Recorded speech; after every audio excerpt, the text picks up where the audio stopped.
Good morning आप सभी को। मैं राजू कुमार गौन, आर्ट टीचर, जवाहर नवोदय विद्यालय साहब में। तो आज आप लोग को हम बताएंगे जवाहर नवोदय विद्यालय के बारे में। नवोदय विद्यालय क्या होता है, उसका सिलेक्शन कैसे होता है, उसका फैसिलिटीज़ क्या है और सब स्कूलों से जवाहर नवोदय विद्यालय का क्या डिफरेंट है, क्या अंतर है ना। नवोदय विद्यालय जो है अपने आप में कैसे एक अनोखा, एक यूनिक विद्यालय है हमारे देश का, है ना। तो जैसे कि हम बताएंगे कि नवोदय विद्यालय क्या है, तो सबसे पहले हम जानेंगे कि नवोदय विद्यालय की स्थापना हमारे पूर्व प्रधानमंत्री राजीव गांधी जी ने 1986 जो न्यू एजुकेशन पॉलिसी आया था उसमें जवाहर नवोदय विद्यालय की स्थापना की गई थी, है ना। तो इसमें जब बच्चा क्लास 5 में जब पढ़ता है तो उस समय फॉर्म वो अप्लाई कर सकता है, क्योंकि नवोदय विद्यालय में जो एडमिशन्स होता है वो क्लास 6 से होता है ना। तो उसके लिए कोई भी बच्चा जो रिकॉग्नाइज्ड स्कूल में पढ़ रहा है, रिकॉग्नाइज्ड स्कूल में या गवर्नमेंट स्कूल में, तो वो अप्लाई कर सकता है। और इसका एग्ज़ाम हर लैंग्वेज में होता है, चाहे वो आसामीज हो, बोडो हो, बंगाली हो, तेलुगु हो, हिंदी हो, इंग्लिश हो, है ना। तो जैसे कि कोई बच्चा अप्लाई करना चाहता है, अगर वो इंग्लिश मीडियम का है तो उसमें कॉलम दिया रहता है कि वो इंग्लिश मीडियम, तो उसका जो क्वेश्चंस पेपर्स है वो इंग्लिश मीडियम में आएगा। अगर कोई बंगाली मीडियम में पढ़ रहा है तो अगर मीडियम ऑफ एग्जामिनेशंस की जगह अगर बंगाली लिखता है तो उसका जो क्वेश्चंस पेपर है वो बंगाली में आएगा, है ना। तो सबसे पहले जानेंगे कि नवोदय विद्यालय में एडमिशंस क्यों लेना चाहिए, है ना। क्योंकि इंडिया में तो बहुत सारे स्कूल है। अगर हम एक डिस्ट्रिक्ट का बात करें, जैसे कि मान लीजिए कि हम साहेबगंज डिस्ट्रिक्ट का बात करें जहाँ पे मेरा पोस्टिंग है, तो यहाँ पे कम से कम हजारों विद्यालय होंगे, है ना। हजारों विद्यालय में स्टूडेंट होंगे, टीचर्स होंगे, हर फैसिलिटीज होगा। लेकिन और सब स्कूलों के अपेक्षा नवोदय विद्यालय एक यूनिक स्कूल क्यों कहा जाता है, क्या खासियत है नवोदय विद्यालय के बारे में, है ना। तो जैसे कि देखेंगे कि नवोदय विद्यालय जो होता है, जो जिला का जितने जो टैलेंटेड बच्चे होते हैं, है ना, क्योंकि इसमें सिलेक्शन आपके मेरिट पे ही होता है। इसमें किसी भी प्रकार का कोई भी सोर्स पैरवी नहीं होता है। जैसे कि हम आदर्श विद्यालय देखते हैं, जैसे कि मान लीजिए केंद्रीय विद्यालय देखते हैं, तो केंद्रीय विद्यालय है तो उसमें बहुत सारे कोटा होता है, जैसे कि एमपी का, एमएलए का, है ना, डीसी का। लेकिन जवाहर नवोदय विद्यालय में किसी भी प्रकार का कोई भी अधिकारी, कोई भी लीडर का कोई भी कोटा नहीं होता है ना। तो इसको तैयारी करने के लिए हम बहुत सारे, जैसे कि पब्लिकेशंस का बुक है, तो सबसे अच्छा जो बुक है ना, उपकार पब्लिकेशंस का या अरिहंत पब्लिकेशंस का आप ले सकते हैं, है ना।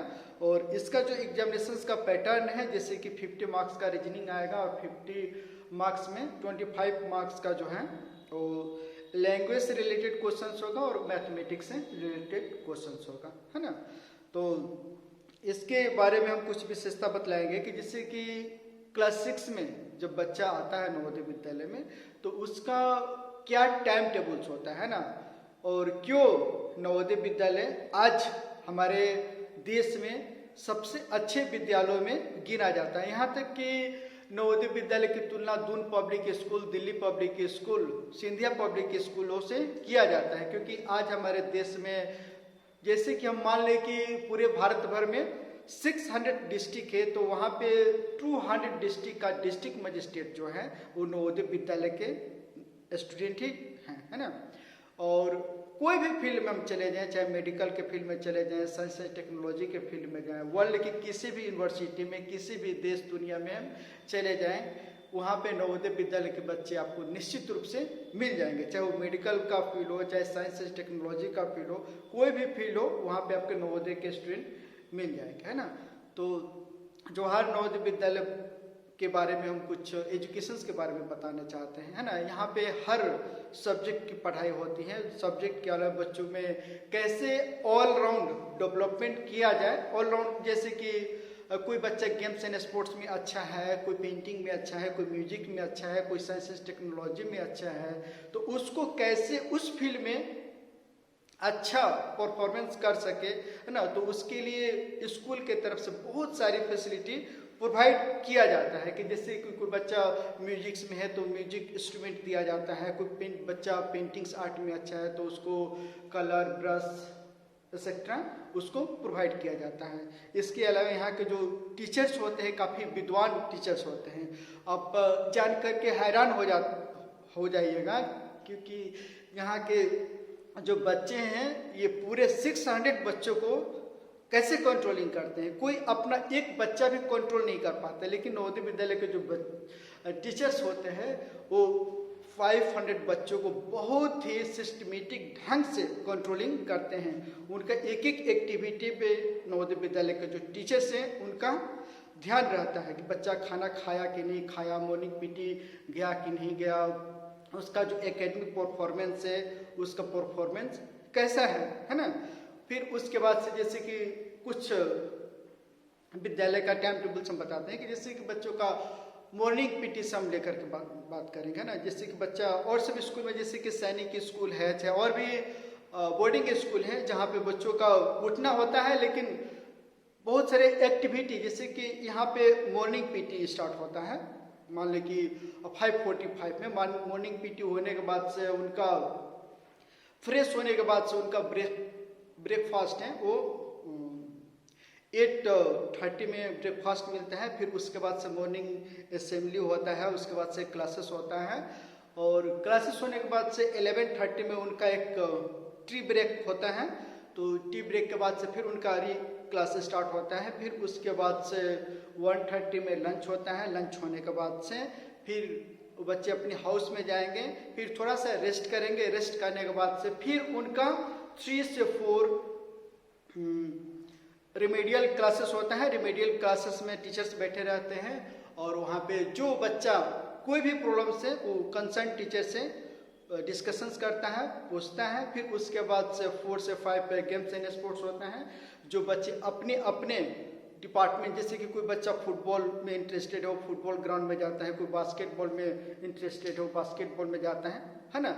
जो बच्चे अपने अपने गेम्स में अच्छे हैं वो अपने अपने ग्राउंड में जाते हैं। फिर गेम्स एंड स्पोर्ट्स के बाद से इवनिंग असेंबली होता है। इवनिंग असेंबली में प्रेयर होता है। प्रेयर होने के बाद से बच्चों का इवनिंग स्नैक्स दिया जाता है। तो स्नैक्स में जैसे कि जो मेस मेनू होता है, जैसे किसी दिन समोसा होता है, किसी दिन स्वीट्स होता है, किसी दिन डिफरेंट फिक्स है कि इस दिन क्या मिलेगा, इस दिन क्या मिलेगा। फिर उसके बाद से रिफ्रेशमेंट के बाद से बच्चे अपने हाउस में जाते हैं। फिर फ्रेश होने के बाद से फिर क्लास स्टार्ट होता है, उसको हम सुपरवाइज स्टडी बोलते हैं। तो सुपरवाइज स्टडी 6:30 से 8 PM होता है। तो बच्चे अपने क्लासरूम में ही करते हैं और जो गर्ल्स होती है वो डाइनिंग हॉल में जाती है। फिर सुपरवाइज स्टडी होने के बाद से बच्चे का लंच होता है, डिनर होता है। डिनर होने के बाद से बच्चे अपने हाउस में जाएंगे। हाउस में जाने के बाद से हाउस मास्टर जाएंगे और उसके बाद से उनका रोल कॉल के बाद हैप्पी आवर्स होता है, इंटरटेनमेंट होता है। जैसे कि कोई बच्चा अपना एक्टिंग करके दिखा सकता है, कोई किसी में जो टैलेंट है वो अपने हाउस में परफॉर्म करता है। फिर उसके बाद से फिर सेल्फ स्टडी होता है। फिर 10 बजे के बाद से बच्चे सो जाते हैं ना। तो ऐसा बच्चों का बहुत ही बिजी शेड्यूल है जिसके कारण कोई भी बच्चा अनवांटेड थिंग्स वो नहीं सोच पाता है। वो हमेशा सुबह से लेकर के शाम तक वो अपनी एक्टिविटी में ही बिजी रहता है। इसलिए नवोदय विद्यालय अपने आप में बहुत ही एक अनोखा विद्यालय है और एक ये ऐसा जगह है कि जहाँ पे एक गरीब घर का बच्चा से लेकर के एक ऑफिसर चाहे बहुत बड़ा अमीर घर का बच्चा एक साथ एक बेंच पे बैठ करके हंसते मुस्कुराते हुए पढ़ाई करता है। हर एक्टिविटी में वो पार्टिसिपेट करता है। उसमें यहाँ के नवोदय विद्यालय के बच्चों में किसी भी टाइप का कोई भी फीलिंग्स नहीं होता है कि कौन रिक्शा चलाने वाला का बेटा है, कौन IAS ऑफिसर्स का बेटा है, कौन डॉक्टर का बेटा है, कौन एक नेता का बेटा है ना। और आपस में इतना बढ़िया इंटरपर्सनल रिलेशनशिप होता है कि आप देख करके आश्चर्य हो जाइएगा कि इतना बढ़िया। हम आपको एक एग्जाम्पल्स देंगे कि जैसे बच्चा एक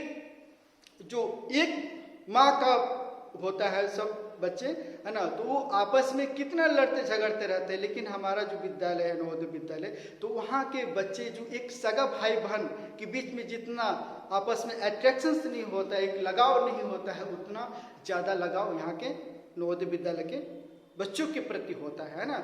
और नवोदय विद्यालय का जो एक ड्रीम है कि हमारे बच्चे यहाँ से अच्छा करके निकले और भारत में हर जगह वो एक लीडरशिप करे, है ना। नवोदय विद्यालय का मतलब ऐसा नहीं कि बच्चा जाकर के कोई छोटा कलर का जॉब करे, टीचर्स का जॉब करे। नवोदय विद्यालय का means the top quality of education and to make the top quality of the peoples. Navodaya Vidyalaya जो है वो टॉप क्वालिटी का इंस्टीट्यूशन है और ये कोशिश करता है नवोदय विद्यालय की टॉप क्वालिटी का पर्सनालिटी पीपुल्स पैदा करें, है ना।